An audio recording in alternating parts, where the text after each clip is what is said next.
Mobile স্বামী স্ত্রীর মাঝখানে পর্দা লাগাইছে। মোবাইল স্ত্রী স্বামীর হক আদায় করে না, স্বামী স্ত্রীর হক আদায় করে না। কেন? কয় মোবাইলের হক আদায় করতেই তো রাত শেষ।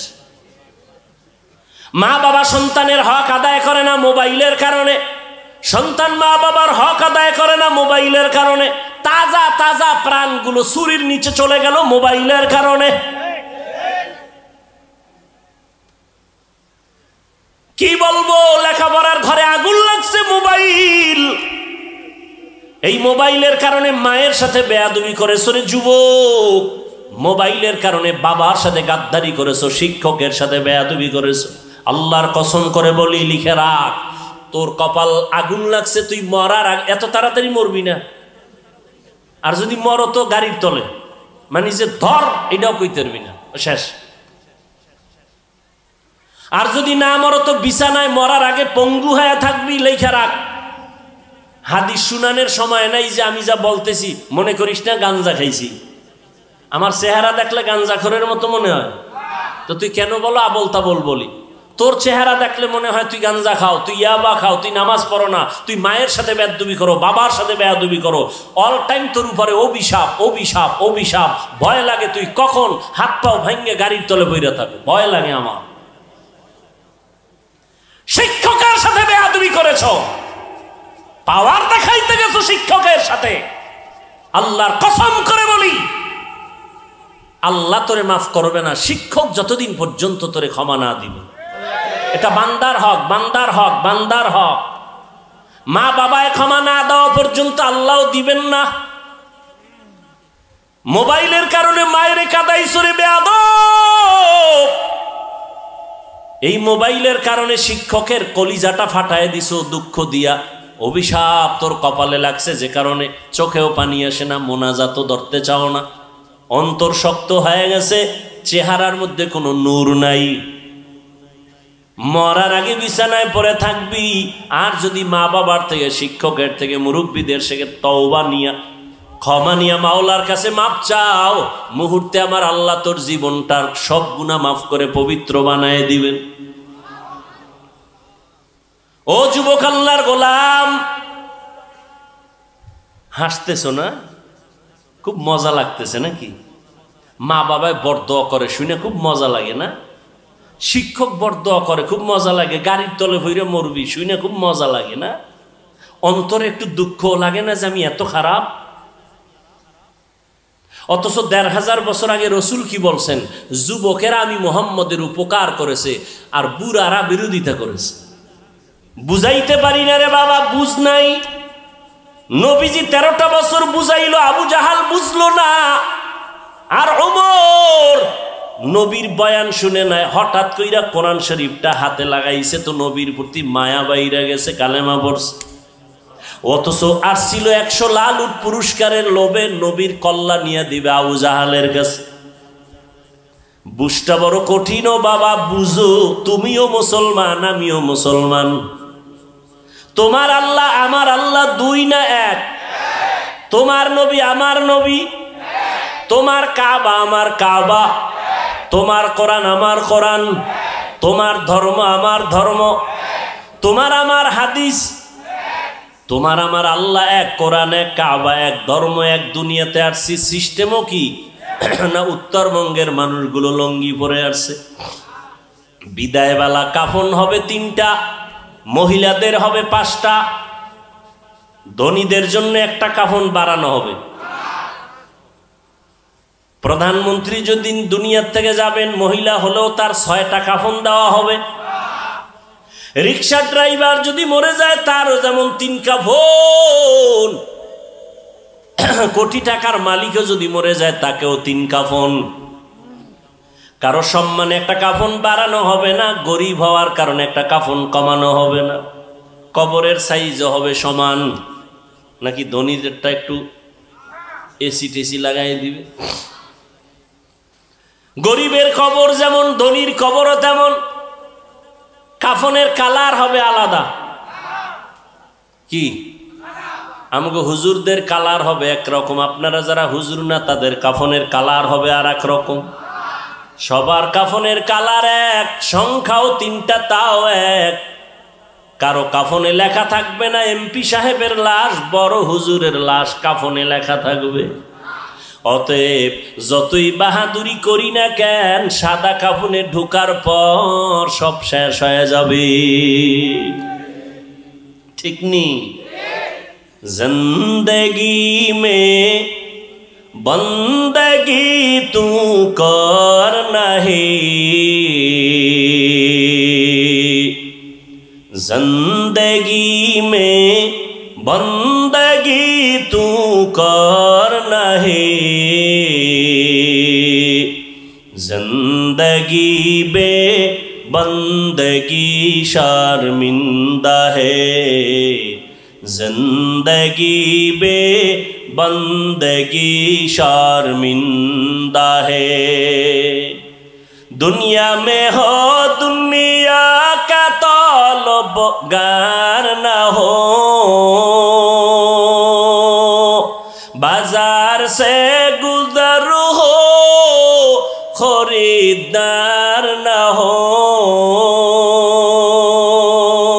ये दुनिया एक मिसले कागज फूल है, ये दुनिया एक मिसले कागज फूल है, जिंदगी में बंदगी तू कर नहीं, जिंदगी बे बंदगी शर्मिंदा है, जिंदगी बे बंदगी शर्मिंदा है। এরে নবীর আশিক উম্মতের দল, পাঁচটা জিনিসের মাধ্যমে আল্লাহ পরীক্ষা নিবেন। এক নাম্বার ভয়। আল্লাহর ভয়ে তুমি নেক আমল করবা নাকি দুনিয়ার মানুষের মাইরের ভয়ে তুমি গুনাহ করবা, এটাই তোমার পরীক্ষা। ধৈর্য ধারণ করো। এই মিয়া, আমাদের সবাই দুর্বল মনে করে, আসলেই আমরা দুর্বল। টাকা নাই, বাড়ি নাই, গাড়ি নাই। আমাকে হুজুর গো মাদ্রাসায় পড়াই, হুজুরেরা মাদ্রাসায় পড়ায় ৬-৭ হাজার টাকা বেতন, ১০,০০০, শহরে গেলে একটু বেশি। ইমাম সাহেবের বেতন বাকি তো ৩-৪-৫ মাস আছেই, আবার ঘরের মধ্যে খানেওয়ালা সংখ্যাও বেশি। হুজুর গো, কথা ঠিক না? আপনাদের তো সংখ্যা কম, কারণ আপনারা ট্যাবলেট খান, আমরা তো খাই না। কারণ আমরা নবীর হাদিস ওই দিন শিখলাম, দেখলাম নবী বলছেন ওই বাড়ির মাইয়া বিয়া করবি যেই বাড়ির সন্তান বেশি হয়। কারণ কিয়ামতের ময়দানে ইব্রাহিম নবী উম্মত নিয়ে দাঁড়াবে, মুসা নবী উম্মত নিয়ে দাঁড়াবে, ঈসা নবী দাঁড়াবে। আমি মুহাম্মদ উম্মতের সংখ্যা বেশি নিয়া আবেগ ভরা মোহাব্বত আর বাহাদুরের ভেসে আমি জান্নাতে আগে যাব। এরপর কি ট্যাবলেটওয়ালারা পাল্লা দিয়ে আল্লাহর সাথে আগাইতে পারছে? কি ট্যাবলেটওয়ালারা? আমগো দেশে ২০ বছরের তুলনায় বাংলাদেশের জনসংখ্যা কম না বেশি? সত্য কথা বলেন তো, ট্যাবলেট কই? ওই একটু আগে বলছি, মনে আছে? বান্দা চাইলে কিছুই হয় না, আল্লাহ চাইলে সব হয়। আল্লাহ যদি কয় আমি কোনো বান্দা দুনিয়াতে পাঠাবো, ও ট্যাবলেট কেন? ও যদি ওই মহিলাকে জবাইও করে, এরপর আল্লাহ গর্ভ থেকে বাচ্চা বের করে দেবে। সময় নাই সে ঘটনা বলার। আল্লাহ কি পারেন? আল্লাহর চিনিই না, আল্লাহ কি পারেন? ভারতের মতো বিশাল একটা দেশ, যেই ভারত থেকে ইসলামের আলো প্রথম জ্বলছে, যেমন কোরবানি, ইসলামের একটা পৃথিবীর শ্রেষ্ঠ এক ইতিহাস কোরবানি, এটা ভারত থেকে শুরু হয়েছে। কোথার থেকে? এই খবরও তো নাই। এখন এই যদি না কইয়া বয়ান সাইরে দিতে, হুজুরেরা আন্দোলন করবে যে মিছা কথা কইলো, ভারতের পক্ষে দালালি করলো। মানে হিংসা তো অন্তরে জমা। শুধু কি তাই? পৃথিবীর ইতিহাসে মুসলমানদের এক বিজয়ী এক আওয়াজ হলো হজ। এই হজ শুরু হয়েছে ভারত থেকে। ইসলামের ইতিহাসে হজ শুরু হয়েছে ভারত থেকে। ভারত সরকার যদি হুনে, ইতিহাস আমরা জানি না, একটা জাতিকে দুর্বল করে দেওয়ার যত মাধ্যম আছে এর মধ্যে বড় মাধ্যম ইতিহাস থেকে একে দূরে সরাইয়া দাও, তাহলে এই জাতিকে নত করানো সম্ভব। ইসলামের ইতিহাস আমরা জানি না, এ কারণে আমাদের ঈমান দুর্বল। আমাদের মুসলমানদের ইতিহাস হলো অগ্নি ঝরা ইতিহাস। আদম আলাইহিস সালামকে আল্লাহ জান্নাত থেকে চরণদ্বীপে পাঠাইলেন ভারতে। কোথায়? আল্লাহ তাআলা আদমরে দুইটা সন্তান দিলেন, হাবিল আর কাবিল, দুই ভাই। ঘটনা বলার মাকসাদ আমার নাই, আমি সংক্ষেপ বলি। দুই ভাই ঝগড়া করে বিভিন্ন ঝামেলা এক পর্যায়ে হাবিলকে ভাই কাবিল হত্যা করে ফেললো। বহুত ঝামেলা হলো, কোরবানি করার আদেশ চলে আসলো আসমান থেকে। দুই ভাই তর্ক লাগাইছে।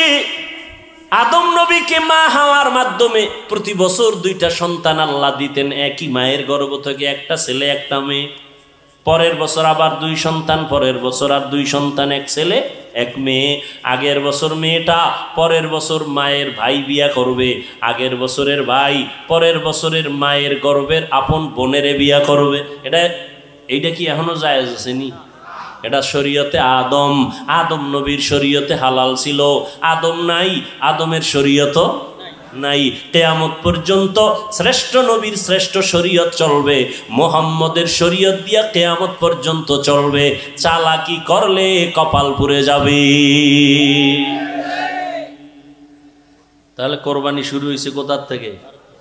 কোরআন শরীফের আয়াত। আমি ওই বিষয়ে আলোচনা করব না, এজন্য হালকা বললাম।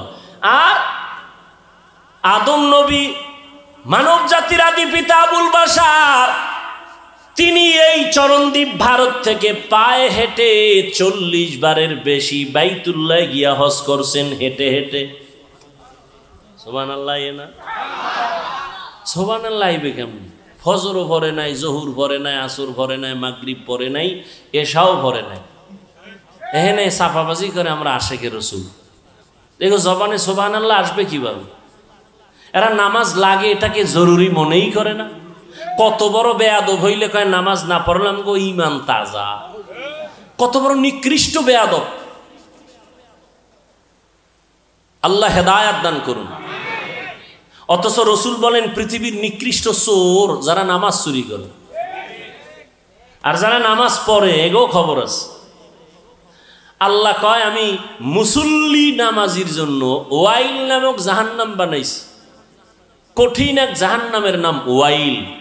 এটা বানাইছে আল্লাহ পাক নামাজি মুসল্লির জন্য। এবার বুঝেন, যারা নামাজ পড়েন টের পাইতেছেন নি কিছু? কোরআনের আয়াতের শব্দ শুনাইতেছি। নামাজি মুসল্লির জন্য ওয়াইল নামক জাহান্নাম, এটা বড় মারাত্মক জাহান্নামের নাম ওয়াইল। ওয়াইলুল লিকুল্লি হুমাযাতিল লুমাযাহ। ওয়াইল নামক জাহান্নাম, যারা মানুষের নামে গীবত করে আর বানায় বানায় অপবাদ দেয়, ওয়াইল জাহান্নাম।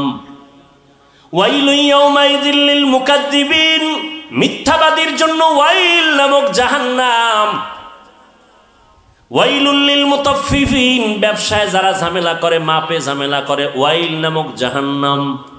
ওয়াইল নামক জাহান্নামটা বড় মারাত্মক। ও আল্লাহর বান্দারা, আর এক আয়াতে আল্লাহ বলেন নামাজির জন্য ওয়াইল নামক জাহান্নাম। আরাআইতাল্লাযী ইউকাযযিবু বিদ্দীন ফাযালিকাল্লাযী ইয়াদউল ইয়াতীম ওয়া লা ইয়াহুদ্দু আলা তাআমিল মিসকিন। পরেন এর পরেরটা। বাসায় গিয়ে তরজমাটা হইলেন, ফাওয়াইলুল লিল মুসাল্লিন, মুসল্লির জন্য ওয়াইল নামক জাহান্নাম। এবার যারা নামাজ পড়েন একটু খুশি নাকি? আমরা তো ওই লাইনে নাই। হ্যাঁ, তোমার জন্য আরো কঠিন জাহান্নামের আযাব। তোমার পরকালের ভিডা তো পরে নামাজ না পড়ে দুনিয়াতে চেহারার নূর থাকবে না, থাকবে না। এখনই তো চেহারার দিয়ে তাকাইলে মায়া লাগে না, অথচ বয়স মাত্র 27 বছর। এর যুবক, 40 বছর পর্যন্ত তোর চেহারাটা সুন্দর থাকবে, উজ্জ্বল থাকবে, কোনো মেডিসিন পাউডার ক্রিম লাগবে না, আল্লাহ নিজ হাতে এটারে বানায় দিছেন।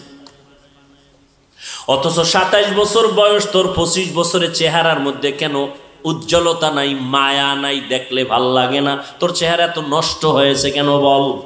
সারা রাত্র মোবাইল নিয়ে কবিরা গুনাহ করছো, আমার মাওলা সহ্য করতে পারে নাই, চেহারার নূর আল্লাহ নিয়ে নিছেন।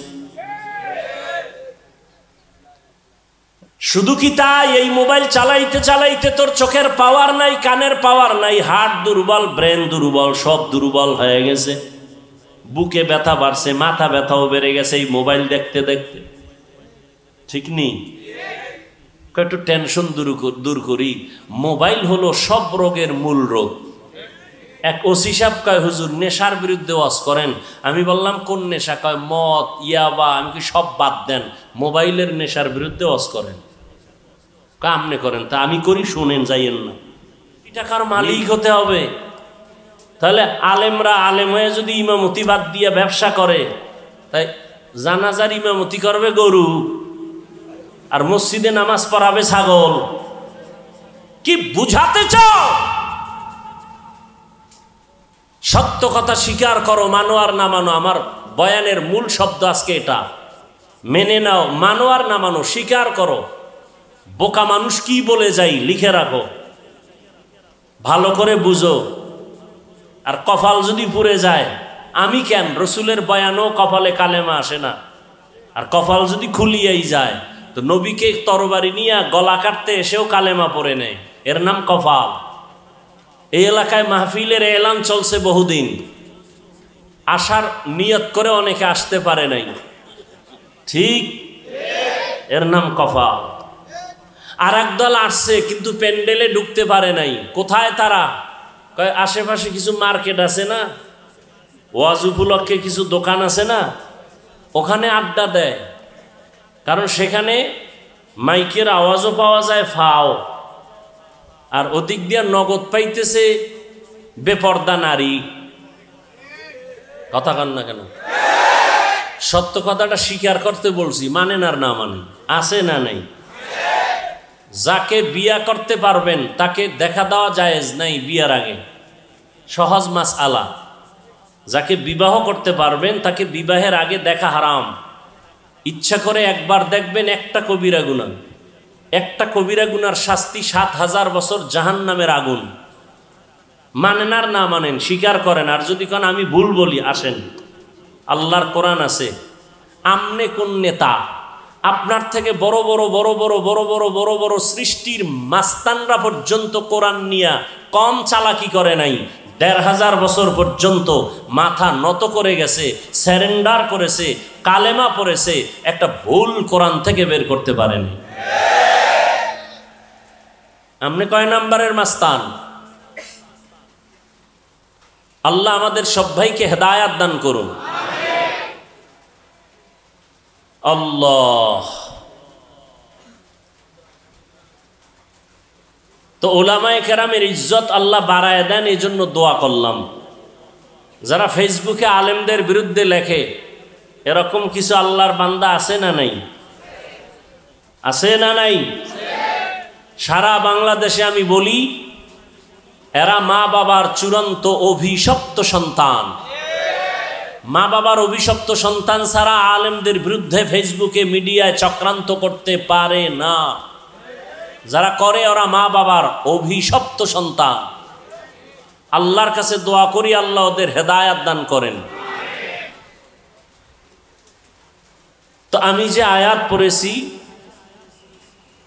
এবং রসুলের হাদিস থেকে সংক্ষিপ্ত একটি হাদিস পড়েছি, আয়াত হাদিসের আলোকে ইখলাস ও রুহানিয়তের সমন্বয়ে সহি তরিকায় সহি নিয়তে সহি কিছু কথা আমাকে বলার মতো, আপনাদেরকে শুনবার মতো দয়াময় আল্লাহ তৌফিক দান করুন।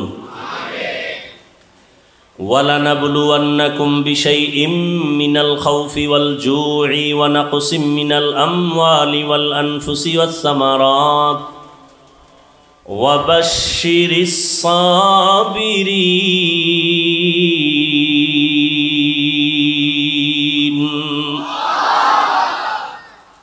আল্লাহ বলেন, আমি মুমিনকে অবশ্যই পরীক্ষা করবই করব। ভয়ের মাধ্যমে, ক্ষুধার মাধ্যমে, সম্পদের কোরবানি, জানের কোরবানি, ফলের ঘাটতির মাধ্যমে, 5টা জিনিসের দ্বারা আমি মুমিনকে পরীক্ষা করবই করব। ওয়াবাশশিরিস সাবিরিন, সবের ধৈর্য ধারণকারী যারা তাদের জন্য সুসংবাদ। পয়গম্বর বলেন, মান ইউরিদিল্লাহু বিহি খাইরান ইউসিব মিন, আল্লাহ যাকে বেশি মোহাব্বত করবেন, ভালোবাসবেন, তাকে আল্লাহ মুসিবতের পরীক্ষা নিবেন। তাহলে মুসিবত আসাটা আল্লাহর পক্ষ থেকে মুমিনের জন্য নেয়ামত, মুমিনের জন্য নেয়ামত। মুসিবত কে দিবেন? আল্লাহ দিবেন। উদ্ধার কে করবেন? আল্লাহ করবেন। মুসিবতটা কেন? আল্লাহ যাচাই করবেন তোমার ঈমানটা দুর্বল না মজবুত। আমি যে আয়াত পড়েছি এখানে 5টা জিনিসের কথা বলা হয়েছে, তবে এই মুসিবতে আল্লাহ যে পরীক্ষা নিবেন 5টা জিনিসের দ্বারা, পাশ করবে কারা আল্লাহ তাও বলে দিয়েছেন। একটা গুণ যাদের মধ্যে থাকবে তারা এই 5 পরীক্ষায় পাশ করবে। আর এই পরীক্ষায় পাশ করলে সে দুনিয়াতেও বাদশা, আখিরাতেও বাদশা, বিনা হিসাবে জান্নাত। পাশ করার জন্য কয় পুঁজি? একটা পুঁজি লাগবে। পরীক্ষার বস্তু 5টা, পাশ করতে হলে পুঁজি লাগবে কয়টা? পুঁজির নাম ধৈর্য। পুঁজির নাম ধৈর্য। 3 প্রকার, ইবাদতের বেলায় ধৈর্য, মুসিবতের বেলায় ধৈর্য, গুনাহের বেলায় ধৈর্য। সবর ফিল ইবাদাহ, সবর ফিল মুসিবাহ, সবর আনিল মাসিয়া। এই যে এখানে আপনারা বসছেন, এটা ইবাদতের সওয়াব। 1500 বছর আগে রহমতের নবী বলেন, উলামায়ে আহলে হকের মজলিসে যখন কোনো উম্মত কোরআন সুন্নাহর মোহাব্বত নিয়ে বের হয়, আল্লাহ প্রত্যেকের সাথে 70,000 রহমতের ফেরেশতাকে কাফেলা বানায় দেন এবং ওই প্যান্ডেলকে পুরা ফেরেশতারা বেষ্টন করে নেন। যতক্ষণে প্যান্ডেল থাকবে, বয়ান চলবে, অনবরত আল্লাহর রহমত অবতীর্ণ হবে। এবং আল্লাহ ঘোষণা করে দিয়েছেন, ফেরেশতারা ওই প্যান্ডেলে যারা আছে ঘোষণা দাও এদের জিন্দেগির সব গুনাহ মাফ। এই প্যান্ডেলটার মর্যাদা আছে না নাই? থাকবে না কেন? দুনিয়ার কোনো টাকাওয়ালা যদি এতগুলো মানুষ এই বৃষ্টির মধ্যে বসায় রাখতে চাইতেন, বৃষ্টি থেকেও বসে থাকতো? 1 নাম্বার, তার কতটা পেরেশানি হতে হতো। লোকগুলোকে আনার জন্য আসা যাওয়ার ফ্রি গাড়ি দেওয়া লাগতো। কথা বলেন, সত্যটা বলেন না কেন? গাড়ি দেওয়া লাগতো কি? ফ্রি। আসার পরে বসার ব্যবস্থা থাকতো, ভিআইপি যারা তাদের জন্য আলাদা চেয়ার, যারা নন ভিআইপি তাদের জন্য আলাদা ব্যবস্থা থাকতো, 2 পার্ট। কথা ঠিক?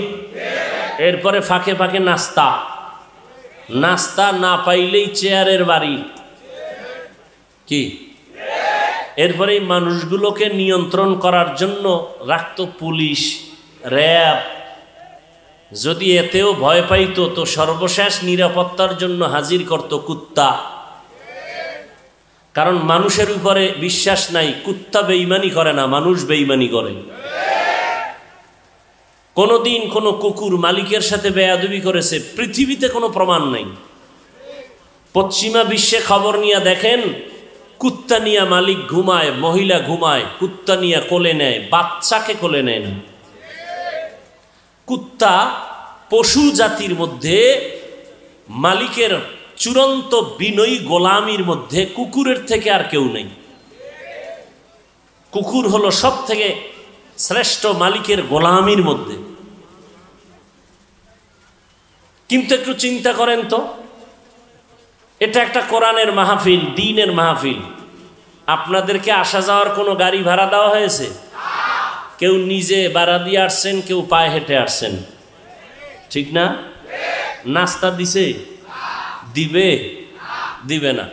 বরং কিছু টাকা মাহফিলের জন্য রেখে দেওয়া হলো। বসার জন্য ভিআইপি ব্যবস্থা, নন ভিআইপি আলাদা করা আছে। বরং পৃথিবীতে এরকম 3rd ক্লাসের বিছানা আর নাই যেটা আপনাদের দেওয়া হয়েছে। কোনো বিবাহের অনুষ্ঠানে এই বিছানা দিলে কি পরিমাণ জুতা খাবে, ঠিক না? কিন্তু এই দুর্বল বিছানা অনেকে মাটিতে পড়ছেন, কোনো কষ্ট আছে? এগুলো মানুষকে নিয়ন্ত্রণের জন্য পুলিশ আছে কতজন, র্যাব আছে কয়জন, কুত্তা আছে কয়টা? নাই। একটা মানুষ কোনো চুপচাপ নিজ দায়িত্বে কোনো আওয়াজও নাই। কপাল খুললে শুধু এই কথাগুলোর দ্বারাই মানুষের হেদায়েত এসে যায়। যেটা কেমনে সম্ভব? এতগুলো মানুষকে দুনিয়ার টাকাওয়ালারা আনতে গেলে গাড়ি লাগতো, র্যাব লাগতো, পুলিশ লাগতো, নিয়ন্ত্রণ লাগতো, খানা দেওয়া লাগতো, বসার ব্যবস্থা ভিআইপি। এরপরও কত জায়গায় মারপিট, মিডিয়ায় দেখা যায় চেয়ারে চেয়ারে বাড়ি। একই দলের মানুষ এই খাওয়ান দাওয়ান লয়ে কিলে কিলে বেজে গেছে, আছে না নাই? অথচ এখানে বৃষ্টি দেখেন কি বৃষ্টি হলো, এরপরও মানুষ আল্লাহর রহমতে বসে আছে, কোনো আওয়াজ নাই, কষ্ট নাই, খানারও চিন্তা নাই। এই মুহূর্তে কাউরে টেলিফোনও যদি কেউ করে রিসিভ করবে না, কেটে দিবে, আবার দিলে আবার কাটবে, আবার দিলে আবার কাটবে। চতুর্থবার যদি দেয় তখন কান্ডারের নিচে নিয়ে আস্তে করে বলবে, এই মিয়া 4-3বার কেটে দিলাম, আবার তুমি টেলিফোন করলা, তুমি বুঝো না আমি ব্যস্ত? আর যদি টেলিফোনটা ম্যাডাম করে তো আজকে রাত্রে তো খবর আছে। হাসার কথা না, বুঝার কথা। যেটা কেমনে সম্ভব? এই অবস্থা দেখা দুনিয়াতে বহু বিধর্মী কালেমা পড়ছে। এটা কেমনে সম্ভব? একমাত্র আল্লাহর মোহাব্বত আর রসুলের আদর্শ মানার কারণেই সম্ভব। এটাই জ্বলন্ত প্রমাণ আমরা মুসলমান শান্তির জিন্দেগি চাই, অশান্তি চাই না। আমরা মুসলমান মদিনার আদর্শ নিয়ে চলে, নিজেও শান্তি চাই, অন্যকেও শান্তি দিতে চাই, কলহ চাই না, দ্বন্দ্ব চাই না, মারপিট চাই না। কি আল্লাহ কোরআনে বলছেন, কেউ যদি অন্যায়ভাবে কাউকে হত্যা করে সে সারা দুনিয়ার মানুষকে হত্যা করার গুনায় শামিল। আজকে তো কুত্তা মারলে মানুষ কষ্ট পায়, মানুষকে জবাই করতে কষ্ট পায় না। আল্লাহ সবাইকে হেদায়েত দান করুন। তো যে পুঁজি লাগবে, পুঁজিটার নাম কি? ধৈর্য।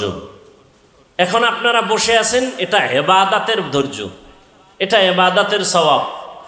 যাদের ধৈর্য আছে তারা আছে, যাদের ধৈর্য নাই তারা বৃষ্টি দেখে আসেই নেই। আর একদল আইসে অর্ধেক পথে দৌড়, আবার একদল প্যান্ডেলে বইয়াও দৌড়। বৃষ্টিতে মরবে মরবে, তবে বৃষ্টিতে মরবে না, এটা তার আব্বার মান্যত করা, এই জন্য উঠা দৌড় দিছে। এর নাম কফাল। বান্দা চাইলে কিছুই হয় না, আল্লাহ চাইলে সব হয়। আল্লাহ চাইলে সব হয়। কেউ চাইছে আজকের মাহফিলটা না হোক, একজন্য একটু বৃষ্টি হওয়াটা খুশির কারণ, এরা খুশি হয়েছে না। কিন্তু যারা চাইছে হোক তাকে অন্তরে কষ্ট আছে না। আল্লাহ কয় তোগো একটু খুশি করলাম, হয়তো তুই মনে মনে ভাবতেছো বৃষ্টি না হলে মনে হয় আরো সুন্দর হতো, লোকজন বেশি হতো না। আমি আল্লাহ যা চাইছি তার উপরে শুকর আদায় কর।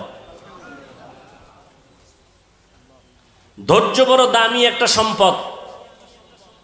ইবাদতের বেলায় ধৈর্য না থাকলে কোনোদিন ইবাদত করা যাবে। মুসিবতের বেলায় ধৈর্য, এই যে বৃষ্টি এটা একটা মুসিবত। আল্লাহ ওয়াদা করছেন আমি মুসিবত দিব, তো মুসিবত যখন আসবে ঘাবড়াইও না। ইজা আসাবাতহুম মুসিবাহ ক্বালু ইন্না লিল্লাহি ওয়া ইন্না ইলাইহি রাজিউন। মুসিবত যখন আসবে তখন তুমি দোয়া পড়ো, ইন্না লিল্লাহি ওয়া ইন্না ইলাইহি রাজিউন। আল্লাহর পক্ষ থেকে আসছে, আল্লাহর কাছেই ফিরে যাব, মুসিবত থেকে হেফাজত করো।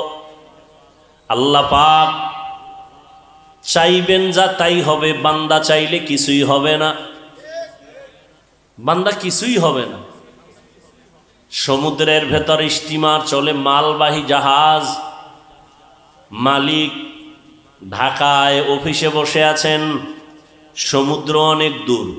খবর আসলো জাহাজ পানির তলে গেছে গা, তুফান, বাতাস, বৃষ্টি। মালিক বলে আল্লাহর জাতের কসম, আমার জাহাজ পানির নিচে যায় নাই, ডুবে নাই, মাল নষ্ট হয় নাই। তুমি দেখছো নি কয় না, জিব্রাইল আইসিনি বলে না, গায়েব জানুনি কয় না, তো বল্লা কেমনে কয় খবর নাও। সমুদ্রের মাঝে গিয়া খবর দিয়া দেখেন অন্য জাহাজগুলো ডুবে গেছে, মাল নষ্ট হয়েছে, ওই মালিকেরটা এখনো অক্ষত সুস্থ, নষ্ট হয় নাই। এসে বলে, সাহেব আপনার জাহাজ ডুবে নাই ঠিকই বলছেন, মালও নষ্ট হয় নাই, তবে আপনি কসম খাইয়া গ্যারান্টি দিয়েছেন কেন? কি পুঁজি আপনার হাতে আছে? বলে, রহমতের নবীর হাদিস, রহমতের নবীর তাবিজ। রহমতের নবী বলছেন যারা মালের হিসাব করে পাই পাই যাকাত দিবে তাদের মাল আল্লাহ ফেরেশতা দিয়া পাহারা দিয়া হেফাজত করবে। কাদের কুদরত দারি বার কামাল আন্তা রব্বি আন্তা হাসবি জুল জালাল তুহি কাদের জলিলুল্লাহ জাহাদার বহর হালে তুহি মেরা নেগাহদার। হেফাজতের মালিক কে? কোরআন হেফাজত কে করবেন? দিন হেফাজত কে করবেন? আল্লাহর নামটা জবানে আসে না? মোহাব্বত করে বলেন আল্লাহ। ভাল লাগে না? জীবনে ছেলের নাম নিলা, ছেলেরে বাচ্চাটারে কত সুন্দর কইয়া আব্বু কইয়া চুমা দিলা 12 বার, বাচ্চাটারে সুন্দর বলে চুমু খাইছো, কিন্তু এই বাচ্চাটারে এত সুন্দর করে কে বানাইছেন একবারও তাকে আল্লাহ বলে ডাকলা না রে নিমক হারাম।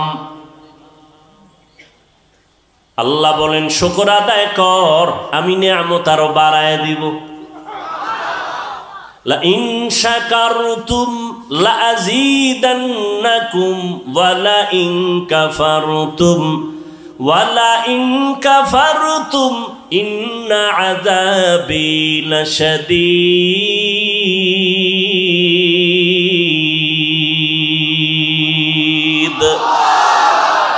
শুকরে নিয়ামত নেমাতাত আফজু কুনাত, কুফরে নিয়ামত কাফাত বিরু কুনাত। হামদুলিল্লাহ শুকরিল্লাকা ইয়া যুলমিনান হাজিরিয়া নাজরি বার হালেমা। আল্লাহর বান্দা বলে, নবীজির ১৫০০ বছর আগে তাবিজ লাগানো মালের যাকাত সঠিকভাবে আদায় করো, আল্লাহ ফেরেশতা দিয়া মাল হেফাজত করবেন। দোকানে আগুন লাগে কেন? ঠিক মতো রসুলের তরিকায় ব্যবসা চালাও। ডাইনে বামে আগুন লাগবে, তোমার ঘরে লাগবে না। সাহাবীর ঘরে আগুন লাগছে, সবাই গিয়া কয় হযরত আপনার গ্রামের বাড়িতে আগুন লাগছে। বলে আল্লাহর কসম আমার ঘরে লাগে নাই। কয় দেখছেন নি? কয় না। কয় নবী কইছে? কয় না। জিব্রাইল আইছিনি? কয় না। তো জানলেন কেমনে? কয় খবর ল। গিয়া দেখে এক কাতারে হাজারো শত বাড়ি সব পুড়ে গেছে, তার ঘরটা পুড়ে নাই। সাহাবীর সামনে গিয়া কয় কি ব্যাপার, আপনি জানলেন, গ্যারান্টি দিলেন, কসম খাইলেন কেন? কয় রসুলের তাবিজ, ফজরের নামাজের পরে একটা দোয়া আছে, ওই দোয়াটা যদি ফজরের নামাজের পরে পড়ে, মাগরিবের পরে পড়ে, আল্লাহ ফেরেশতা দিয়া তার বাড়ি ঘর হেফাজত করবেন, কখনো আগুনে ওই ঘর নষ্ট হবে না। বিশ্বাস বিশ্বাস বিশ্বাস। এ মেয়া, এই করোনার আগের ঘটনা, লন্ডনে সম্ভবত একটা গোল টেবিল বৈঠকে বিভিন্ন ধর্মের মানুষ বসা, মিডিয়ায় এটা ভাইরালও হয়েছে, অনেকে দেখে থাকতে পারেন। বলতেছে হাদিসে আছে আজওয়া খেজুর আছে না? কথা কয় না। আজওয়া খেজুরের, এটা রসুলের স্পষ্ট একটা ডাইরেক্ট মুআজিজা, অলৌকিক পোড়া খেজুর। বেঈমানরা মুশরিকরা খেজুরের দানা এটাকে পুইরা দিছে, নবী এটা রোপণ করছেন, গাছ হইছে, খেজুর হইছে আজওয়া। কেউ যদি ফজরের নামাজের পরে 7টা খেজুর আজওয়া, কয়টা? প্রতিদিন 7টা খেজুর খাবে, পারলে কপাল ভালো থাকলে একটু জমজম পানি পান করবে, না শুধু খেজুর 7টা। সব রোগের ঔষধ মরণ ছাড়া। এই আজোয়া খাইয়া যদি কেউ বিষ খায়, বিষের ক্রিয়া নষ্ট হয়ে যায়।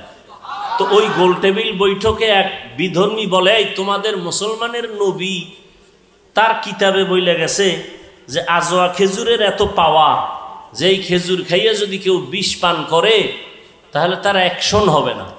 হ্যাঁ অবশ্যই হাদিসে আছে। প্রমাণ দেখাইতে পারবা? তো কাহা পারবো।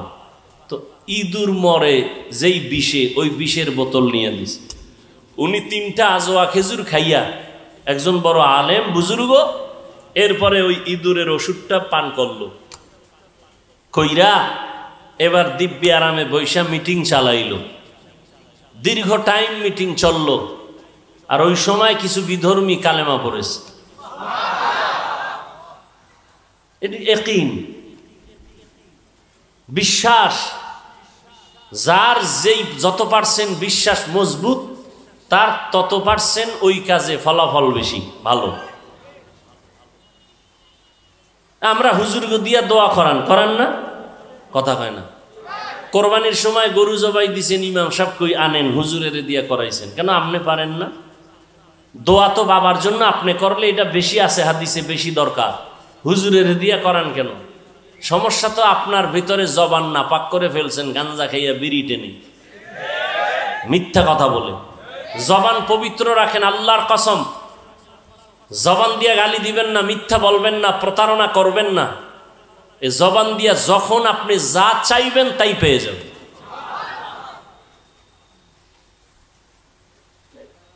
আপনি চাইতেছেন পান না, আপনার জবান না পাক, সুদের সাথে জড়িত। তো সুদের সাথে যারা জড়িত এরা হজ করলেও হজ কবুল হবে না। 10 তলা মাদ্রাসা বানাইলো একটা সওয়াব পাবে না। জীবনভর যত মোনাজাত দিবে একটা মোনাজাতও কবুল হবে না। আল্লাহ কয় রেডিও রে বেঈমান, তোর সাথে আমি আল্লাহ নিজে যুদ্ধ করব, রেডিও। কারণ তুই কত খারাপ, তোর গর্ভধারিণী মায়ের সাথে 24টা ঘন্টার সেকেন্ডে সেকেন্ডে তোর আমল নামায় জিনার গুনাহ লেখা হয়। অথচ হুজুর বাদ দেন, আপনাদের লাইনে, জেনারেল লাইনে চাকরি করে, ব্যবসা করে, কোটি টাকার মালিক, 1 টাকাও সুদ খায় না, হারাম খায় না, নাই? সত্য কথা বলেন, নাই?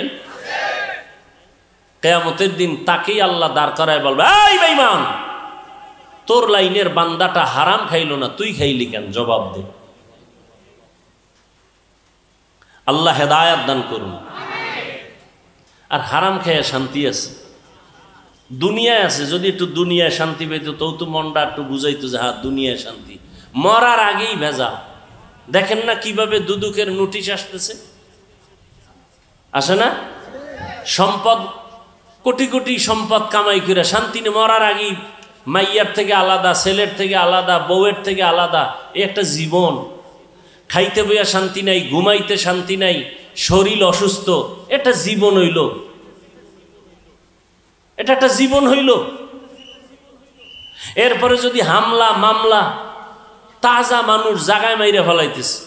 গতকালকে একটা মানুষের পেটের ভিতরে দেখছেন না? হ্যাঁ, খবরও নাই। সারাদিন মোবাইল নিয়ে কবিরা গুনাহ করবে, এটি দেখার টাইম কি? মোবাইল নিয়ে কবিরা গুনাহ করে করে চোখ না পাক, অন্তর না পাক, কান না পাক, জিহ্বা না পাক, দোয়া কেমনে কবুল হবে? মুসা নবীর ঘটনা আছে না? বৃষ্টি নাই এলাকায়, দোয়া চাইতেছেন মুসা নবী, আল্লাহর কাছে দোয়া করতেছেন। আল্লাহ মুসা নবীকে বলে, তোমার মজলিসে দোয়া কবুল হবে না, একটা জিনাকার আছে, এটার উঠাও, তাড়াতাড়ি নিলে ওর কারণে দোয়া কবুল হবে না। মুসা নবী তো রাগী নবী, এই জিনাকার ওঠ, তাড়াতাড়ি ওঠ, তোর কারণে এই দোয়া কবুল হইতেছে না। জিনাকার যদি ওঠে তো জানবে সবাই আর জিনাকার। বয়ে বয়ে যদি কান্না করে তো সবাই জানবে আমি জিনাকার। না কানতে পারে না উঠতে পারে। দিল খুইলে আল্লাহর একটা ডাক দিছে গোপনে, এই মালিক, 40 বছর আমি জিনা করি, আমার মা বাবা কেউ জানে না, তুমি জানো। 40 বছর তুমি ইজ্জতের পর্দা লাগায় রাখছো, আজকে নবীর সামনে বেইজ্জতি করবা, আর করবো না জিনা, মাফ করে দাও। মুহূর্তে আকাশটা মেঘাচ্ছন্ন হয়ে গেল, বৃষ্টি শুরু হয়ে গেল, মুসা নবীর জিদ বাইরে গেল, এই খোদা, মাত্র কইলা জিনাকার না উঠলে মোনাজাত কবুল হইব না, তুমি ধাম করে বৃষ্টি দিলা, বিষয়টা কি? আল্লাহ কয় যার কারণে বলছি দিমু না তার কারণেই বৃষ্টি দিলাম। কাল্লা এটা আবার কেমন নীতি? কয় মুসা জানো না আমি আল্লাহর একটা নাম আছে রহমান, আমার একটা নাম আছে গফফার। বান্দা যখন কান্না দিছে আমি সব মাফ করে দিছি।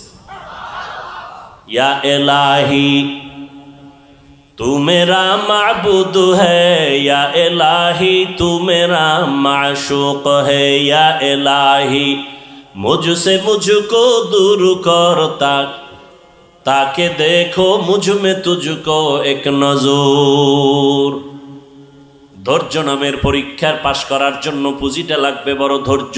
ইবাদতের বেলায় ধৈর্য, মুসিবতের বেলায় ধৈর্য, গুনাহের বেলায় ধৈর্য।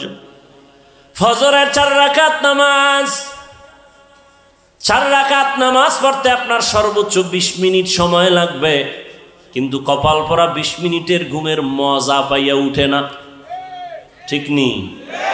ধৈর্য নাই, সারা রাত ঘুমাইছে, চিন্তা করেন 20 মিনিটের ঘুমের মজা ছাড়তে চায় না, কিন্তু এই 20 মিনিটের যে ঘুমাইয়া 4 রাকাত নামাজ পড়লো না, সাজাটা কি 20 মিনিট হবে?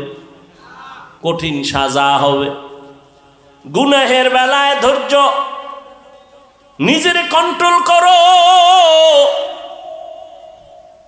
তুমি চাইলে মিথ্যা কথা বলতে পারো, কিন্তু নিজের কন্ট্রোল করো, মিথ্যা বলবা না। বিজয়টা তোমার পক্ষে একটু পরেই চলে আসবে। ধৈর্যের সাথে মুসিবত আসছে, তাড়াহুড়া করবা না, নিজের কন্ট্রোল করো, আল্লাহর সাহায্য কামনা করো। ধৈর্যের এই গুণটা যদি অর্জন করতে পারো, আল্লাহ তোমাকে দুনিয়া আখেরাতে অনেক পুরস্কার দিবেন। এর মধ্যে 2টা পুরস্কার দিবেন, বড় দামি, বড় শ্রেষ্ঠ পুরস্কার। দুনিয়ার পুরস্কার শ্রেষ্ঠ যেটা, আল্লাহ বলেন আমি আল্লাহ তার চিরদিনের বন্ধু হয়ে থাকব।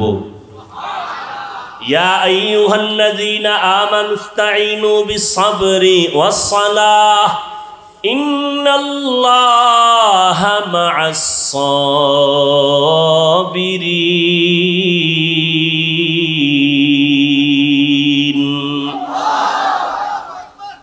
দুনিয়ার পুরস্কার আল্লাহ তার বন্ধু হয়ে থাকবেন।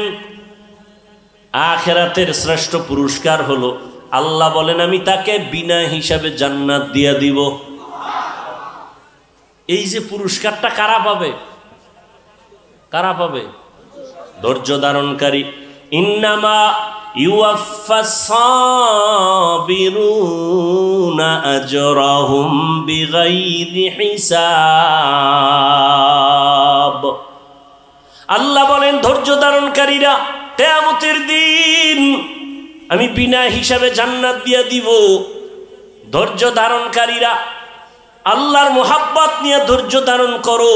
ইয়া আইয়ুহাল্লাযীনা আমানুসবিরু ওয়া সাবিরু ওয়া রাবিতু ওয়াত্তাকুল্লাহ। ধৈর্য ধারণ করো, ধৈর্যের উপরে মজবুতি অর্জন করো, যে কোনো জায়গায় তুমি কামিয়াব হয়ে যাবে। আল্লাহ বলেন আমি ধৈর্যের মাধ্যমে 5টা পরীক্ষা করব। আমি আল্লাহ পরীক্ষা করে যাচাই করব কার ঈমান হালকা মজবুত।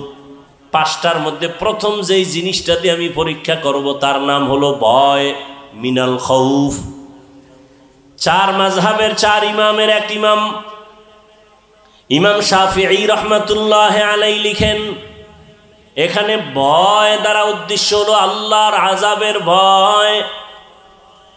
ও আল্লাহর গোলাম, তুমি নামাজ পড়ো, পর্দা করো, দাড়িটা লম্বা করলে তোমার আল্লাহ খুশি, তোমার আপনজন আত্মীয় স্বজন বেজার হয়ে যাবে। এখন তুমি আত্মীয় স্বজনের ভয়ে দাড়ি কাটবা, বেপরদায় চলবা, নাকি আল্লাহর জাহান্নামের আযাবের ভয়ে নামাজ পড়বা, পর্দা করবা? এটা তোমার পরীক্ষা। ধৈর্য যদি থাকে তুমি পাস, আর ধৈর্য ধারণ করতে যদি না পারো তুমি ফেল হয়ে যাবা। আজকে তুমি বিবি তামাশায় পড়িয়া তালে পরে দাড়ি কাটবা, বেপরদায় চলবা, কিন্তু তুমি বিপদে পড়িয়া দেখো তোমার কলিজার বিবিও তোমার আপন থাকবে না। মরা লাগবে না, খালি একটু অসুস্থ হইয়া 10 দিন বিছনায় থাকো, টের ভাইবা তোমার কলিজার বউয়ের মোহাব্বতের পার্সেন্ট কত। বউরে টাকা দিলে আলহামদুলিল্লাহ, না দিলে নাউজুবিল্লাহ। ঠিক নেই?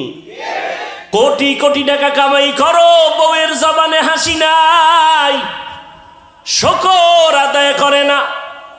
দিতে দিতে স্বামী ফকির হয়ে গেল, হয় না আরো দাও আরো দাও। কয়জন বিবি ঘরে আছে বলবে আমার সন্তানের তুমি পোশাক দাও, ঈদের বাজার করো, আমার জন্য কোনো শখ নাই, পারলে তুমি খুশি মনে যখন পারো দিও, এখন আমার দরকার নাই। তুমি দাঁড় কইরা কোনো পেরেশানি মাথায় নিবা না। এমন বিবি যারা পাইবা তুমি জান্নাতের ঘেরান নিয়ে কবরে যাইবা। আমগো আম্মা জানেরা স্বামীরে ফকির বানাইতে পারলে খুশি, পেরেশানি হুদা জায়গায় একটা টেলিফোন কইরা কবে কই আসো, কয় এখানে আসি, তাড়াতাড়ি আইও, ভেজাল কি বিষয়, দৌড়ে গেছে এদিকে একটা জরুরি মিটিং, এক প্যাচ লাগাইয়া দিছে টেলিফোন দিয়া, বাসায় গিয়া খায় এই আমার মাথাটা ঘুরায় তো এখন ভালো হয়ে গেছি।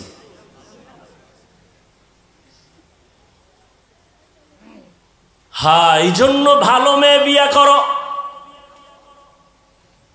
ধৈর্য বড় দামি একটা সম্পদ। ধৈর্যের পাহাড় পৃথিবীতে স্থাপন করে গেছেন ও পর্দার আড়ালের আম্মা জানেরা। ইতিহাস ভালো করে পড়ো। কয়েকদিন আগে আম্মা জানদের ধৈর্যের পরীক্ষা গেল। কোরবানি করেছো, মা হাজেরা আলাইহিস সালামের ইতিহাস তোমার সামনে চলে আসছে। ইসমাইল নবীর মা কেমনে সন্তানটারে বাবার কাছে ছুরির নিচে দিয়া দিল। দুনিয়াতে ৮০ বছরের পরে বাবা ইব্রাহিম একটা সন্তান পাইছেন, ইসমাইল। আদরের বিবি হাজেরা আলাইহিস সালাম বাচ্চা পাইয়া বাবাই খুশি। আল্লাহর অর্ডার হয়ে গেছে, এখন আর কাছে রাখা যাবে না। মক্কার কিনারায় জঙ্গল পাহাড়, ওখানে বিবি হাজেরাকে আর ইসমাইল শিশুটারে রাইখা নবী ইব্রাহিম বিদায়। আম্মা জান হাজেরা কয়, ও পয়গম্বর আপনি যেখানে রেখে যান আপনি কই যান? কয় আমি বাড়ি চলে যাই। কয় বিষয়টা কি? এখানে মানুষ নাই, সূর্যের আলো নাই, কিচ্ছু নাই, খাওন দাওন নাই, আমি মহিলা মানুষ, এই শিশু বাচ্চা নিয়ে কেমনে থাকবো? এবার ইব্রাহিম নবী কথা বলে না, চুপ করে দাঁড়ায় আছেন। মা হাজেরা বলে, আরে নবীর স্ত্রী তো, এত বুদ্ধি তো আল্লাহ কিছু দিয়া রাখছেন। কয় বড় বউ সারা বিশ্ব সুন্দরী, এর সাথে কোনো দ্বন্দ্ব? ইব্রাহিম নবী মাথা নাড়ায় বলে, না। হাজেরা বুঝতে পারছেন এখানে আল্লাহর হুকুম আসছে। এবার কা আল্লাহর হুকুম হইছে নি? এবার ইব্রাহিম নবী জিও বলে না, মাথা দিয়া সম্মত দিলেন, হ্যাঁ।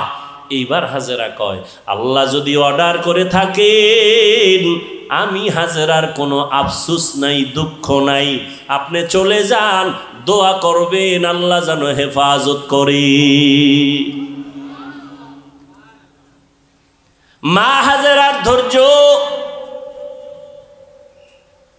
মা হাজেরাকে আল্লাহ এত ভালোবাসেন, এই ধৈর্যের কারণে কিয়ামত পর্যন্ত, ইসরাফিলের সিংহায় ফুৎকার দেওয়া পর্যন্ত মা হাজেরার স্মৃতি আল্লাহ হাজিদের জন্য ওয়াজিব করে দিছেন।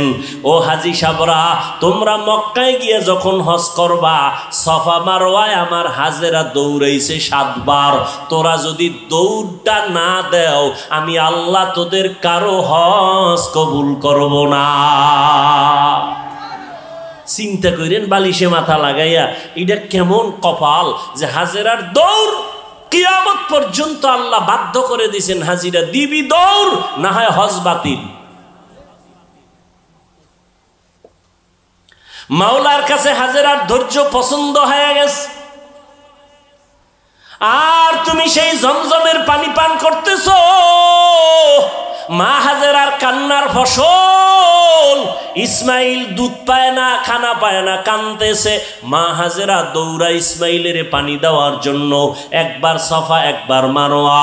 এবার আল্লাহর পক্ষ থেকে সাহায্য চলে আসলো। কে যেন হাজেরাকে একটা ডাক দিছে কোথার থেকে। হঠাৎ করে খেয়াল করে দেখে আওয়াজটা বাইতুল্লাহর পার্শ্ব থেকে আসছি। কিনারায় গিয়া দেখে অদৃশ্যের আওয়াজ। বলে হাজেরা ডাকছো কেন?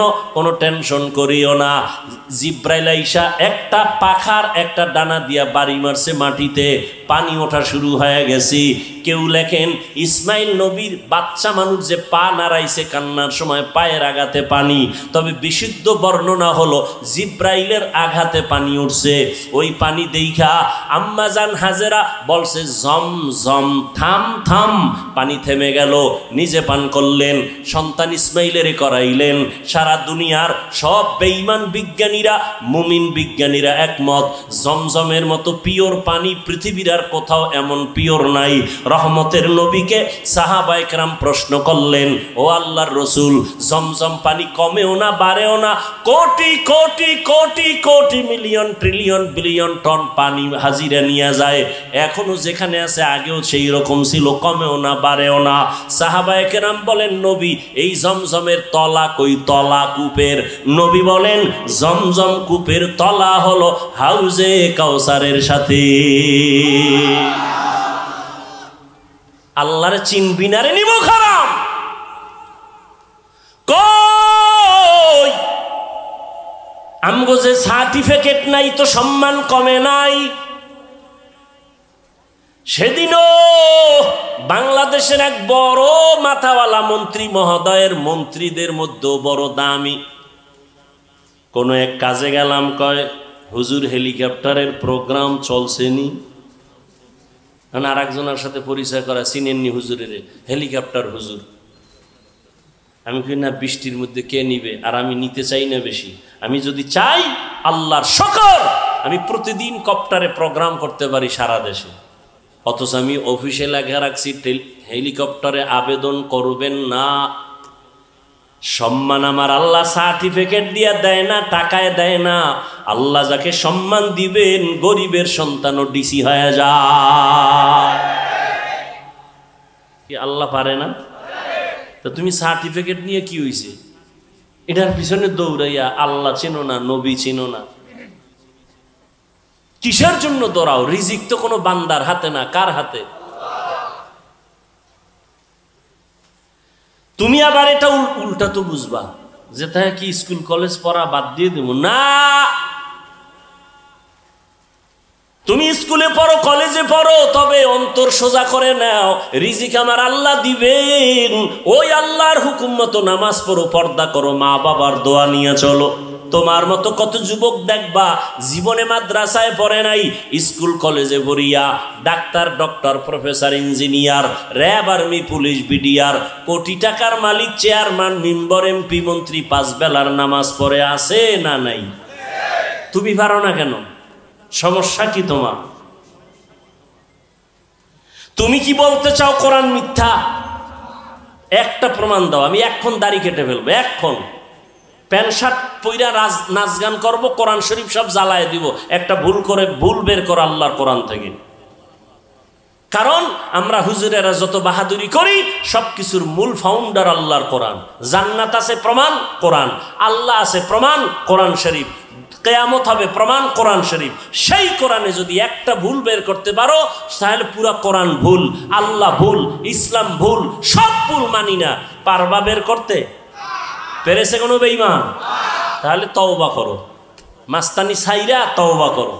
তওবা করে আল্লাহকে বলো, আল্লাহ শয়তানের ধোকায় বহু বাহাদুরি করছি, আর করতে চাই না। কোন দিন যেন বাসের নিচে লাশ চলে যায়। এই যে কোরবানির ঈদে, রমজানের ঈদে কত যুবক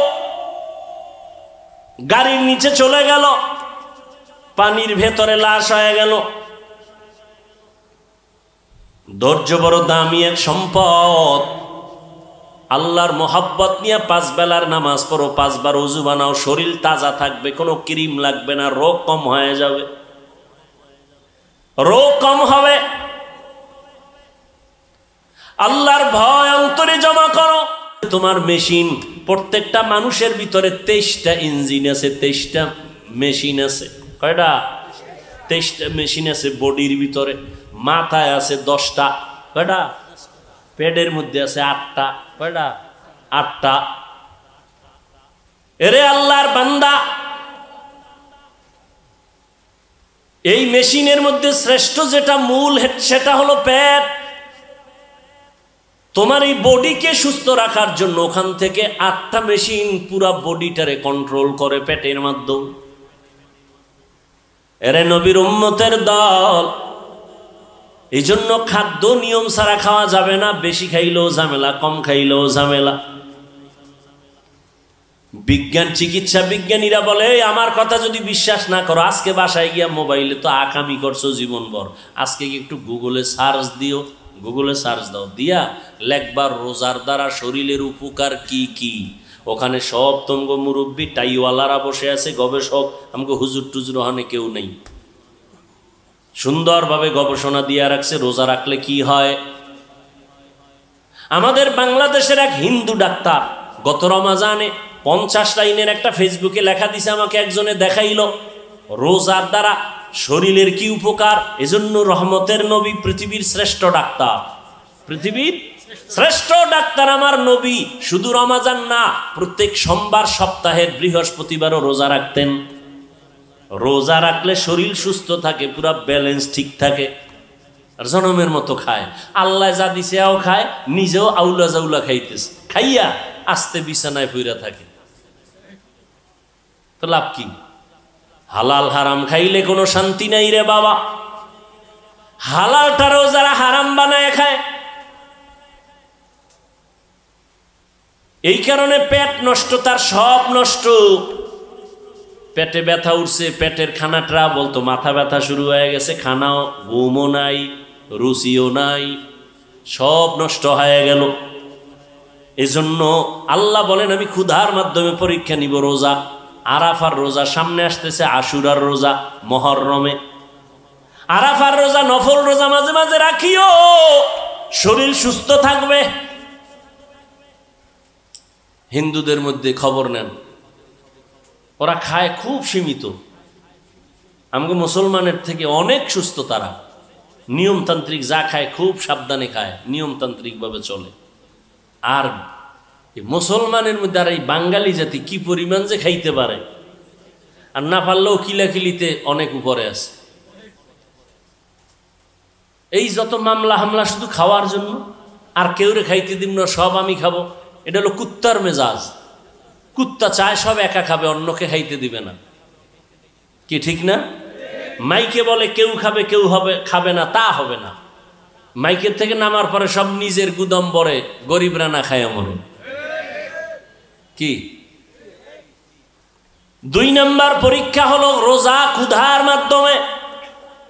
সংক্ষেপ বলে ফেললাম। 3 নম্বর হলো মালের কোরবানি। তার মানে এখানে ইমাম শাফিঈ রাহমাতুল্লাহ আলাইহি বলেন, এখানে মালের কোরবানি মানে যাকাত। কি? আল্লাহর কসম 1 বার, আল্লাহর কসম 2 বার, আল্লাহর কসম 3 বার। আমার দেশের ধনীরা পাই পাই হিসাব করে যদি যাকাত দিত, এই জমিনে কোনো দারিদ্র বিমোচন থাকতো না, সব বিমোচন হয়ে যেত। আর কসম করে বলে গেলাম আল্লাহর কোরআন সামনে, যতদিন পর্যন্ত আল্লাহর দেওয়া অর্থনীতি যাকাত সঠিকভাবে জমিনে কায়েম হবে না, ততদিন পর্যন্ত দারিদ্র বিমোচন হবেই না, হবেই না। কোনো চালাকিতে চলবে না। আল্লাহর দেওয়া অর্থনীতি, যাকাত আদায় করো সব সময়, বছর শেষে পাই টু পাই হিসাব করে।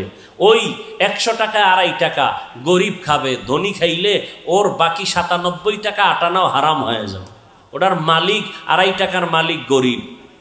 যাকাত দিতে বলে নাই, যাকাত আদায় করতে বলছে। যাকাত দেওয়া এক জিনিস, আদায় করা আর এক জিনিস। এ বিষয়ে রমজানে আমি বিস্তারিত বয়ান করছি, এ নিয়ে বয়ান করা এখন আর যাবে না। আর যাকাত যাকে দিবে তাকে বলতে পারবেন এটা যাকাত দিছি, গোপনে দিয়া দাও। যে যাকাত খাওয়ার উপযুক্ত তাকে দাও, দিয়া পৌঁছাইয়া দাও। লাইনে দাঁড়াইয়া এরপরে ফকিন্নির মতো রৌদে পুরে যাকাত নিবে, ইসলাম এটা নিষেধ। বরং 2.5 টাকা গরিব পাবে, এটা আমার কাছে, আমি তার কাছে ঋণী। হা 3 নম্বর মালের কোরবানি। গরিবরা কয় তো আমগো তো আর ঝামেলা নাই, মালও নাই ঝামেলাও নেই। আল্লাহ কয় 4 নাম্বার গরিব তোমার জানের কোরবানি। ধনী বলল আমি টাকা দিলাম মাহফিল চালাও, ধনী বলে আমি টাকা দিলাম মাদ্রাসা উঠাও, মসজিদ উঠাও। ধনী জানের কোরবানি দিতে পারবে না, সময় নাই, সম্ভব না। এবার কয়েক গরিব তুমি জানের সময় দাও, পরামর্শ নাও, কাজ করো, তুমি জান দিয়ে একটু খেদমত করো। তাহলে গরিব ধনী মালের কোরবানি দিল, গরিব জানের কোরবানি দিয়া দুজন জান্নাতের বাসিন্দা হয়ে যাও। জান মালের কোরবানি। হজে যারা যায় তারা দুটোটাই দেয় একসাথে, মালের কোরবানি, জানের কোরবানি। মেহনত করে। 5 নাম্বার ফলের ঘাটতি।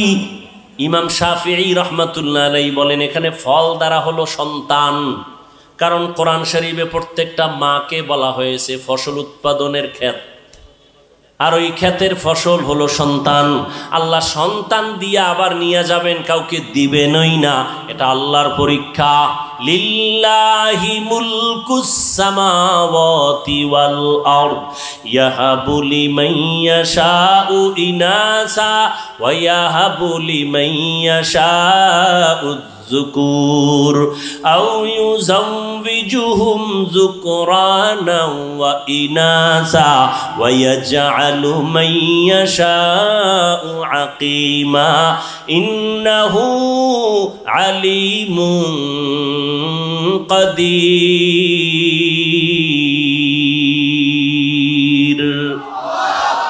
আল্লাহ বলেন আসমান জমিনের ক্ষমতা আমার হাতে, আমি চাইলে কাউকে ছেলে দেই, কাউকে মেয়ে দেই, কাউকে দোনোটা দেই, কাউকে কোনোটাই দেই না। ক্ষমতা কার? আল্লাহ পাক বলেন আমি ছেলে দিয়া সন্তান দিয়া পরীক্ষা নেই। ইন্নামা আমওয়ালুকুম ওয়া আওলাদুকুম ফিতনা। সম্পদ আর সন্তান তোমার জন্য পরীক্ষার বস্তু। খবরদার সন্তানের মায়ায় পড়ে আল্লাহকে ভুলে যেও না।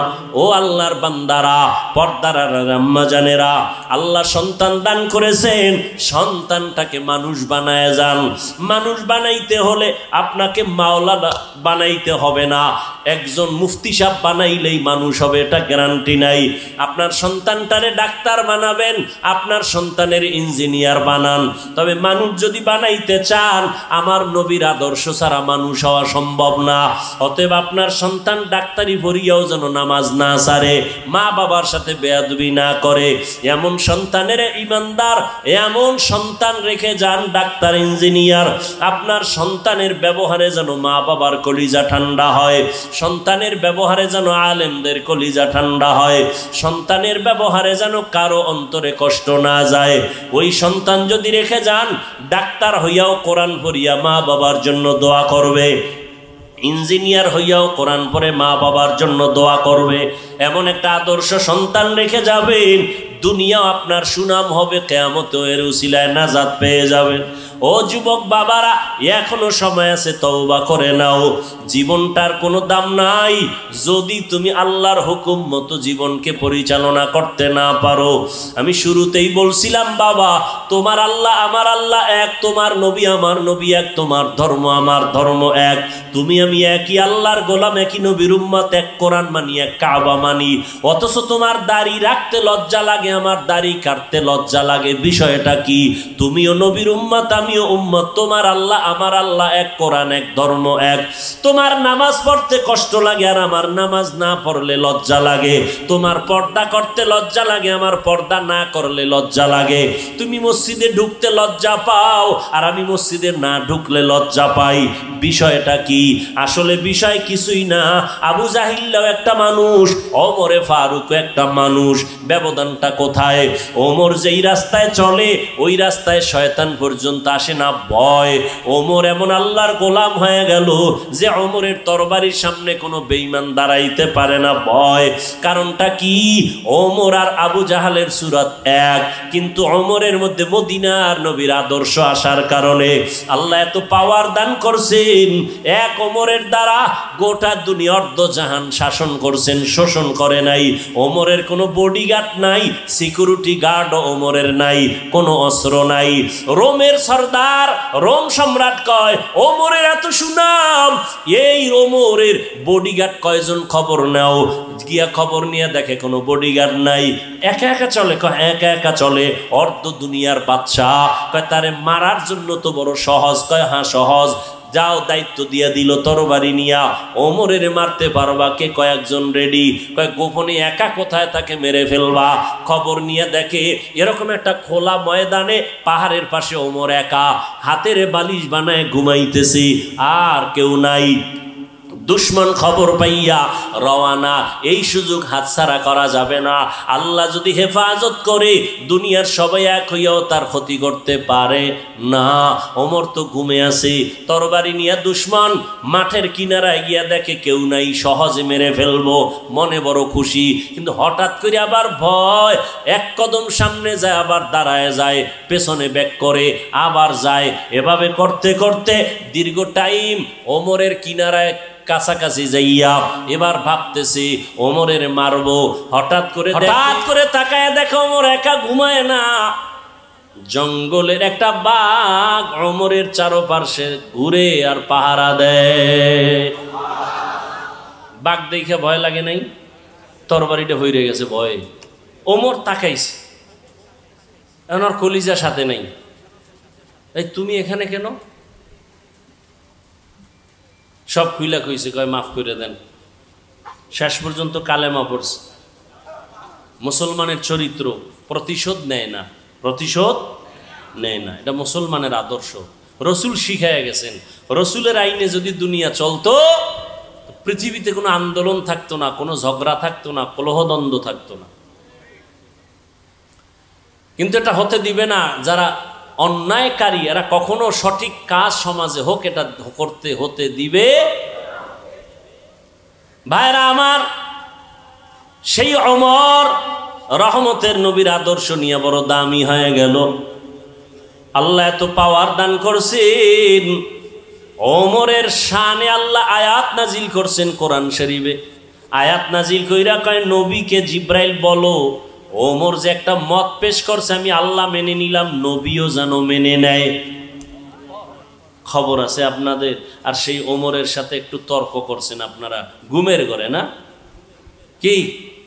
তর্ক না করলে 8 রাকাত তারাবি লয়ে কিলেকিলি করেন কেন? হ্যাঁ,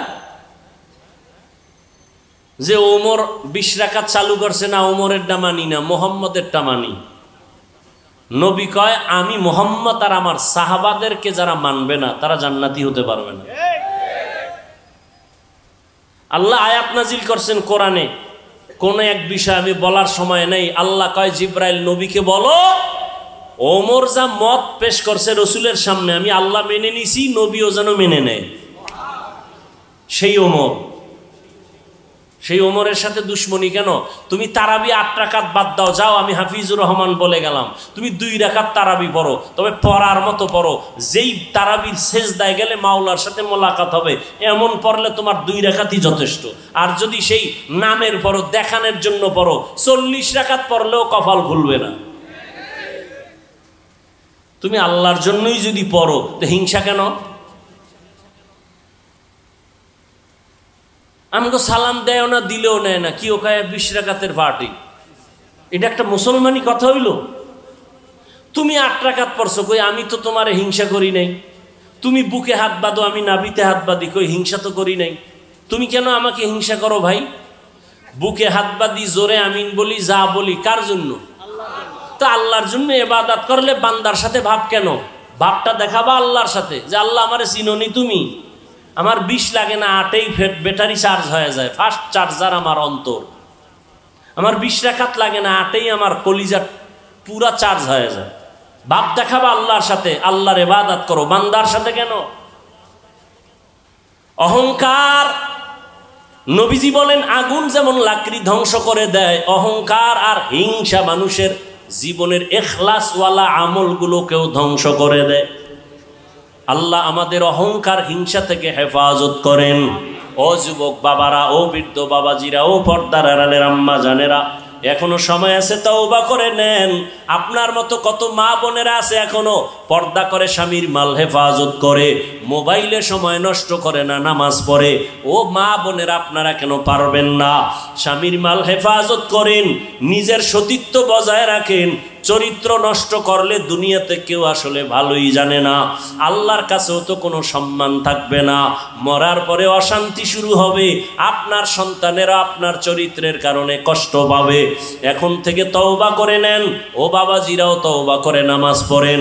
যুবক বাবারা তওবা করো, আল্লাহর কাছে বলো জীবনে আর নামাজ ছাড়বা না। মনে মনে বলো, আল্লাহ শয়তানের ধোকায় গুনাহ করে ফেলেছি, আর করব না। তোমার কোরআন সত্য, গুনাহগারের জন্য জাহান্নাম তাও সত্য কোরআনে আছে, নেক আমলওয়ালাদের জন্য জান্নাত কোরআনে আছে। আজকে থেকে তওবা করে নিলাম, নামাজ ছাড়বো না, দাড়ি কাটবো না, বেপরদায় চলবো না, মা বাবাকে কষ্ট দিব না। ওলামায়ে কেরামের পরামর্শ নিয়া নবীজির সুন্নাত অনুযায়ী চলবো। তওবা করার মতো যদি কারো অন্তর তৈরি হয়, অন্তরে যদি কোনো দুর্বলতা না থাকে, দুটো হাত আমার আল্লাহকে দেখায়া দাও।